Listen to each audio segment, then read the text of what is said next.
Hyderabad metro మే 1 నుంచి సర్కారీ metro అవుతోంది. ఇప్పటివరకు పీపీపీ మోడ్లో నడుస్తున్న ఈ ప్రాజెక్టులో ఎలాంటి వాటాలు స్వాధీనం చేసుకుంది ప్రభుత్వం.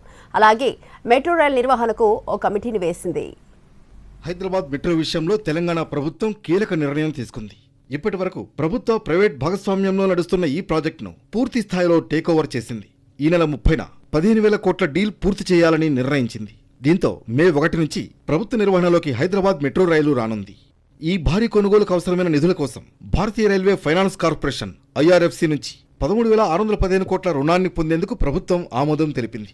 ఈ ఆర్థిక లావాదేవీలకు సంబంధించిన గ్యారంటీ పత్రాలు, అండర్టేకింగ్ లెటర్లపై సంతకాలు చేసే అధికారాన్ని ఆర్థిక శాఖ ముఖ్య కార్యదర్శికి ప్రభుత్వం కట్టబెట్టింది. అలాగే మెట్రో కార్యకలాపాలు ఎక్కడా ఆగకుండా ఉండేందుకు ప్రస్తుత సిబ్బంది నియామకాలు, ఇతర సాంకేతిక ఒప్పందాలపై ఎల్ఎన్టీతో చర్చలు జరిపి సంతకాలు చేసే బాధ్యతను హెచ్ఎంఆర్ఎల్ ఎండీకి అప్పగించింది.